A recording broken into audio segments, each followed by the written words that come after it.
बिस्मिल्लाहिर्रहमानिर्रहीम अस्सलाम वालेकुम। सो कार्बोहाइड्रेट की सेकंड पार्ट है जिसमें मैं आप लोगों को क्लासिफिकेशन ऑफ कार्बोहाइड्रेट्स बताऊंगी।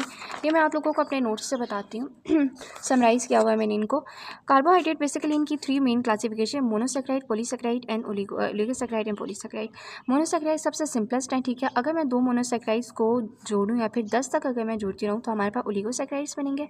उससे ऊपर अगर मैं इनको फिर भी जोड़ती रहूँ तो हमारे पास पॉलीसेक्राइड्स, यानी अगर हमारे पास 2 to 10 मोनोसेक्राइड होंगे तो ओलिगोसेक्राइड, बट अगर 10 से ऊपर मोनोसेक्राइड्स होंगी किसी कंपाउंड में तो हमारे पास क्या होंगे, पॉलीसेक्राइड्स। मोनोसेक्राइड्स क्योंकि सबसे ज़्यादा सिंपलेस्ट है तो उनको हाइड्रोलाइज नहीं किया जा सकता, जबकि ओलिगो और पॉलीसेक्राइड्स को हाइड्रोलाइज किया जा सकता है और रिजल्ट में हमारे पास क्या बनेगा, सिंपलेस्ट फॉर्म हमारे पास डाइसेक्राइड्स भी बन सकते हैं, मोनोसेक्राइड्स भी हम आगे पढ़ेंगे। मोनोसेक्राइड्स हमारे पास सबसे ज़्यादा स्वीट इन टेस्ट होते हैं, ओलिगोसेक्राइड लेस स्वीट होते हैं, पॉलीसेक्राइड बिल्कुल भी स्वीट नहीं होते, टेस्टलेस होते हैं।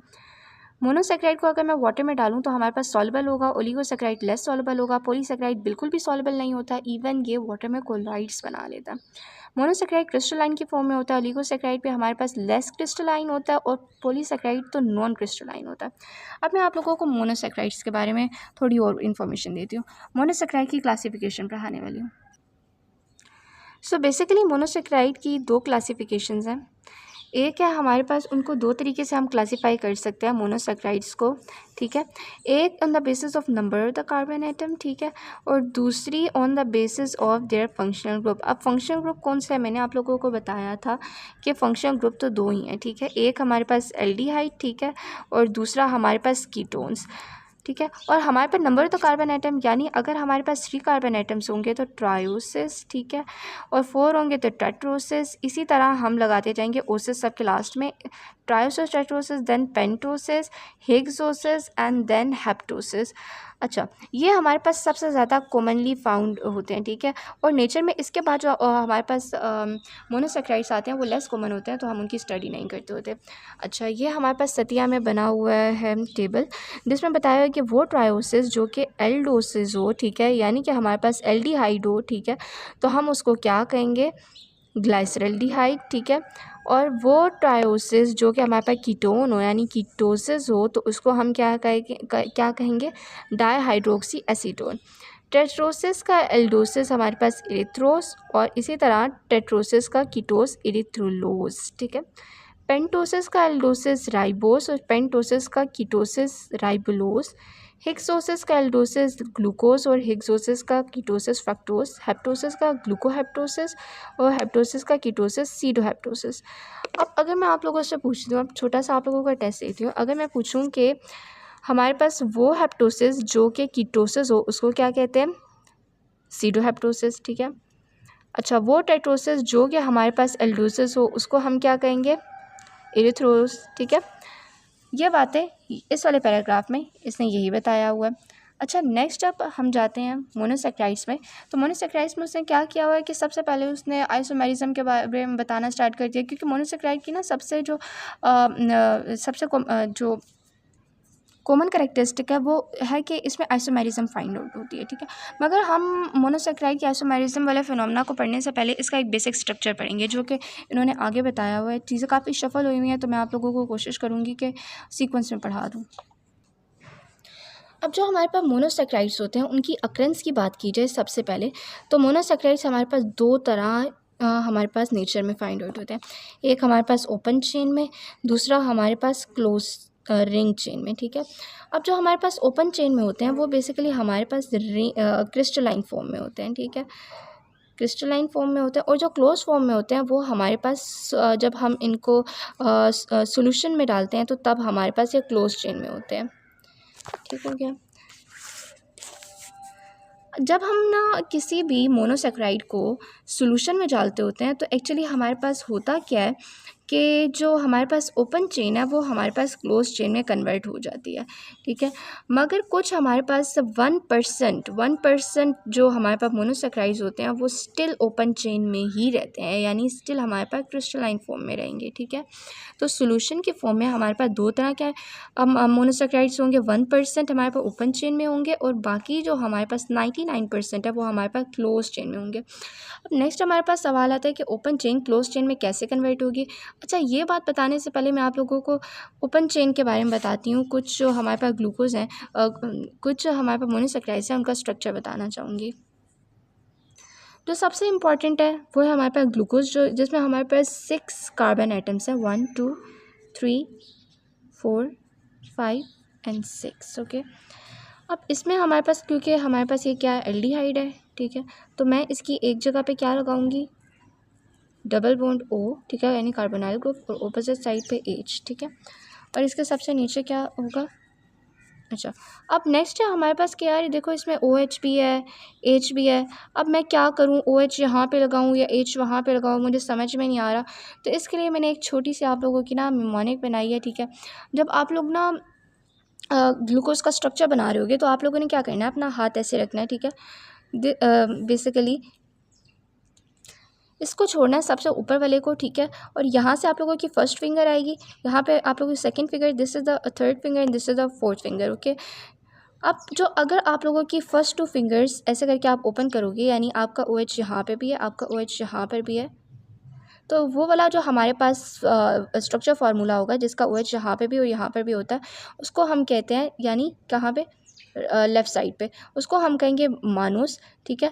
अब मैं अपनी फर्स्ट वाली फिंगर हटाती हूँ, जो हमारी पे मिडिल फिंगर ओपन होगी, ठीक है, तो इसका OH यानी कहाँ पर है, सिर्फ इसका एक OH जो थर्ड कार्बन आइटम पे है वो हमारे पास लेफ़्ट साइड पे है, तो ये हमारे पास ग्लूकोज का फार्मूला हो जाएगा, ठीक है। तो मैंने बताया कि जो हमारे पास ग्लूकोज है, ठीक है, उसका सिर्फ थर्ड कार्बन आइटम पे OH लेफ़्ट साइड पर होगी, ठीक है, बाकी इसकी सारी OH राइट साइड पर होगी, ठीक है, जितनी भी OH हैं बाकी वो राइट साइड पर होंगी। अब मैं इसकी जो जितनी भी H वाली, सारा मैंने H लिख दिया, यहाँ पे H2 होगा, ठीक है। अब ये हमारे पास बन गया ग्लूकोज। अब मैंने ग्लूकोज को कन्वर्ट करना है इसकी रिंग स्ट्रक्चर में, तो यहाँ पर हमारे पास सतिया में एक रिएक्शन है, ठीक है, वो बताया गया कि हमारे पास जो मोनोसैकेराइड्स होते हैं ना, ठीक है, वो एक रिएक्शन देते हैं, वो हमारे पास एसीटाल्स और हीमी एसीटाल्स और हीमी केटाल्स बनाते हैं। वो कैसे बनाते हैं, suppose if this is the aldehyde group, ये हमारे पास एल्डिहाइड ग्रुप है, ठीक है, ऐसे मैं बना देती हूँ इसको, ये R ग्रुप है आपका, ये हमारे पास H ग्रुप, और ये हमारे पास जो डबल बॉन्ड है। इसका रिएक्शन अगर मैं किसी अल्कोहल के साथ करवाऊँ, किसी एल्डिहाइड का रिएक्शन मैं अल्कोहल के साथ करवाऊँगी, तो हमारे पास रिज़ल्ट में क्या बनेगा, हीमी एसीटाल। अच्छा, अब ये रिएक्शन कैसे होगा कि हमारे पास ये जो H है ना, ठीक है, ये H हमारे पास यहाँ पर आके अटैच हो जाएगा। जब ये H यहाँ पर अटैच होगा तो हमारे पास ये वाला जो बॉन्ड है ये ख़त्म हो जाएगा, यानी कि अब इसकी जो मैंने ऐसे था, ठीक है, यहाँ पे H था, अब यहाँ पे जो कार्बोनाइल कंपाउंड था मैंने उसका क्या कर दिया, इस पे H लिख दिया, ठीक है। अब हमारे पास फर्दर क्या अब आएगी, जो इसमें चेंज आएगा, इसका जो OR है ना, अब ये यहाँ पे क्योंकि इसकी तो 4 इसको बोन्स बनाने थे, तो OR कहेगा चलो मैं तुम्हारे साथ बोन बना लेता हूँ यहाँ पे, तो O क्या हो गया, यहाँ पे भी अटैच है और अब यहाँ पर भी अटैच है, तो हमारे पास बन गया हीमी एसीटाल। इसी तरह कीटोन के साथ जब हम रिएक्शन करेंगे तो हमारे पास जो रिज़ल्ट में बनेगा वो बनेगा हीमी कीटाल। वो भी मैं आप लोगों को बना के बता देती हूँ। कीटोन मैं पहले बनाऊँगी, ठीक है, इसके H ग्रुप की जगह R ग्रुप होगा, इधर डबल बॉन्ड, ठीक है, इसका मैंने क्या करवाया, अल्कोहल के साथ रिएक्शन करवाया, तो मेरे पास क्या बन गया, यहाँ पे R ग्रुप ही रहेगा। यहाँ का जो O था उसने बोला कि यार तुम अपना H मुझे दे दो, ठीक है, और ये वाला जो OR था फिर यहाँ पे आके अटैच हो गया। अब ये क्या बन गया हमारे पास, हीमी कीटाल, ठीक है। अब बेसिकली यही रिएक्शन होता है, ठीक है, जो ओपन चेन को क्लोज चेन में कन्वर्ट करवाता है। ये रिएक्शन सतिया में की तरह मैं आप लोगों को दिखा देती हूँ। यह सतिया में बहुत आगे करके ये रिएक्शन लिखा हुआ और फिर बताया गया कि हमारे पास ओपन चेन क्लोज चेन में इस रिएक्शन की बदौलत कन्वर्ट होती है।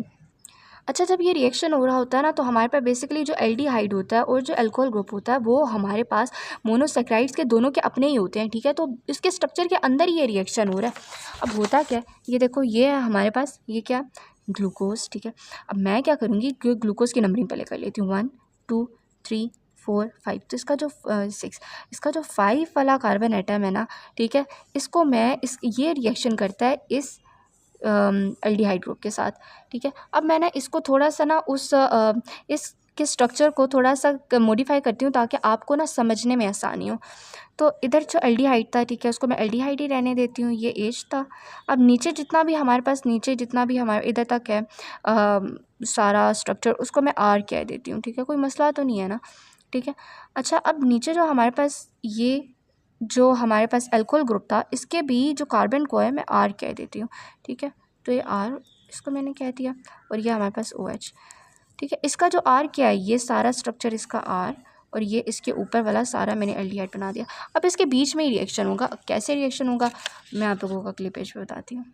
तो बेसिकली ये मैंने ग्लूकोज को मॉडिफाई किया था। अब ग्लूकोज क्या करेगा कि देखो ये जो अल्कोहल है ना, इसके साथ रिएक्ट करेगा। अच्छा, तो अब बिल्कुल इसको देखो और इसको देखो। ये हमारे पास कार्बन एटम है, कार्बन एटम को मिड पे रख दो, ठीक है, और ये हमारे पास हाइड्रोजन को ऊपर, ठीक है, हाइड्रोजन का तो कोई वो नहीं है। अब हमारे पास ये जो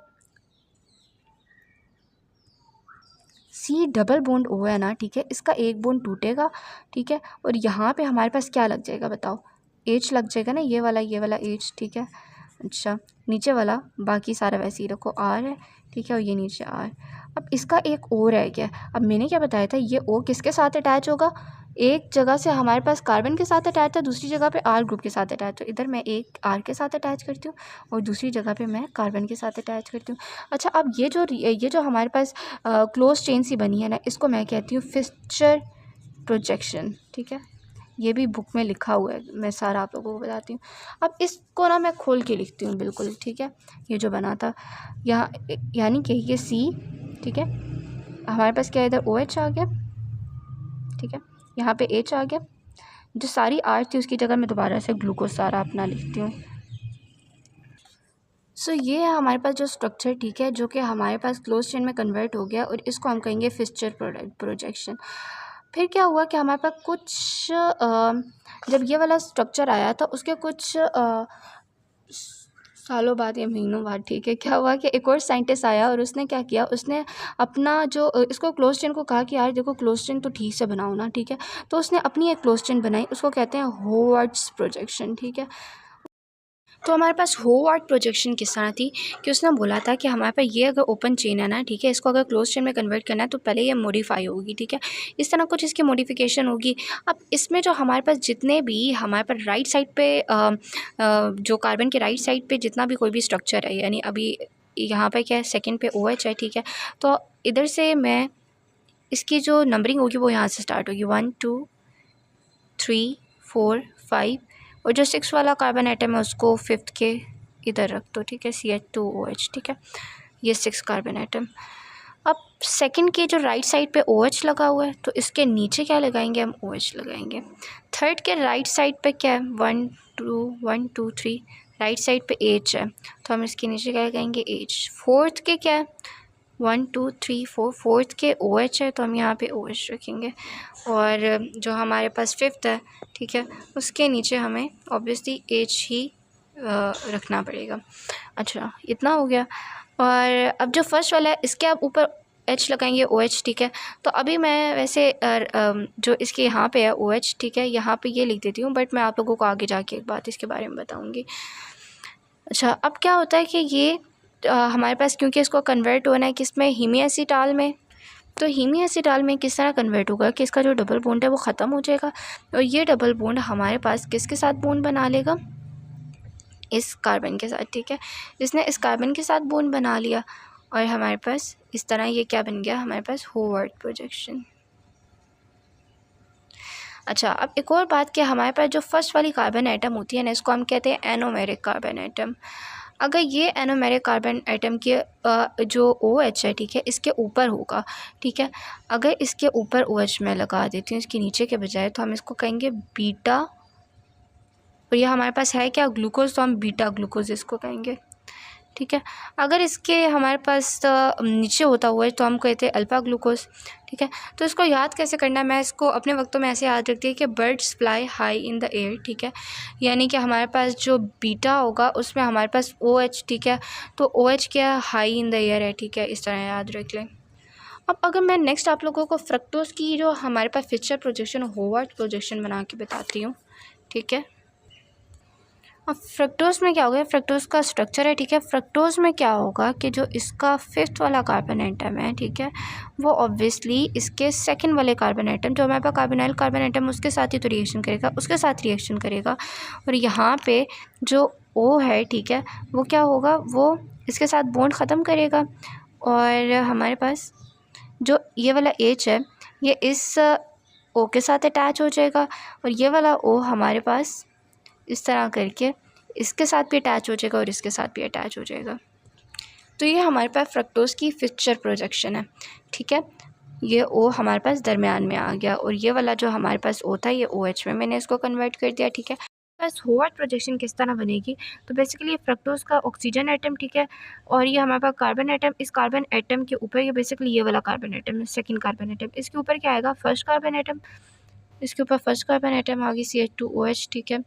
नेक्स्ट हमारे पास इस तरह करके इसका 4 कार्बन एटम वाली इसकी चेन बन जाएगी, ठीक है। अब इसके नीचे क्या आएगा, तो मैंने आप लोगों को एक बताया था, एक मिमोनिक तो नहीं, सॉर्ट ऑफ, कि हमारे पास जितनी भी राइट साइड की हमारे पास स्ट्रक्चर्स होंगे, OH प्रेजेंट होगा, H वो हमारे पास नीचे आएगा। तो हम सेकंड पे देखते हैं हमारे पास 2nd कार्बन एटम। तो 2nd कार्बन एटम के ऑब्वियसली जब हमने इसका रिएक्शन वगैरह किया था तो इसके पास OH आया था ना, तो अब इसका OH नीचे हो जाएगा। अच्छा, अब 3rd पे देखें तो हमारे पास 3rd पे OH नीचे है, तो हम इसको OH इधर लिख देंगे, ठीक है। 4th पे देखें तो हमारे पास 4th के नीचे क्या था, 4th के राइट साइड पे H, तो हम इधर H लिखेंगे, ठीक है। This is the OH। और ये हमारे पास 5th कार्बन आइटम है, ठीक है, इसके नीचे भी हमारे पास क्या लग गया। अब इसके पास क्या है, 5th कार्बन के ऊपर जो हमारे पास आएगा ना, इसका तो एक तो इसने बोन बना लिए थे, जो इसके पास OH था ना, ठीक है, H हटा के O के साथ, इसके O ने तो हमारे पास बना लिया था इस तरह करके, ये वाला जो था कार्बन और इस कार्बन के साथ बॉन्ड। अब क्या हुआ कि हमारे पास ये जो CH2OH है, जो 6 कार्बन आइटम पे है, ये हमारे पास इधर नीचे आ जाएगी और H हमारे पास ऊपर आ जाएगा, ठीक है। एक और बात याद रखनी है कि हमारे पास जो फ्रक्टोज़ का एनोमेरिक कार्बन होता है, वो हमारे पास होता है ये वाला कार्बन आइटम, यानी इसका जो 5th कार्बन आइटम है। जो ग्लूकोज का तो वो 1st कार्बन आइटम था, यानी इसका CH2OH अगर ऊपर होगा तो हम इसको क्या कहेंगे, अल्फ़ा फ्रक्टोज़, नहीं, बीटा फ्रक्टोज़ कहेंगे। अगर CH2OH नीचे होगा तो हम इसको कहेंगे अल्फ़ा फ्रक्टोज़, ठीक है। तो अभी हमारे पास क्या बना हुआ है, अल्फ़ा फ्रक्टोज़ बना हुआ है।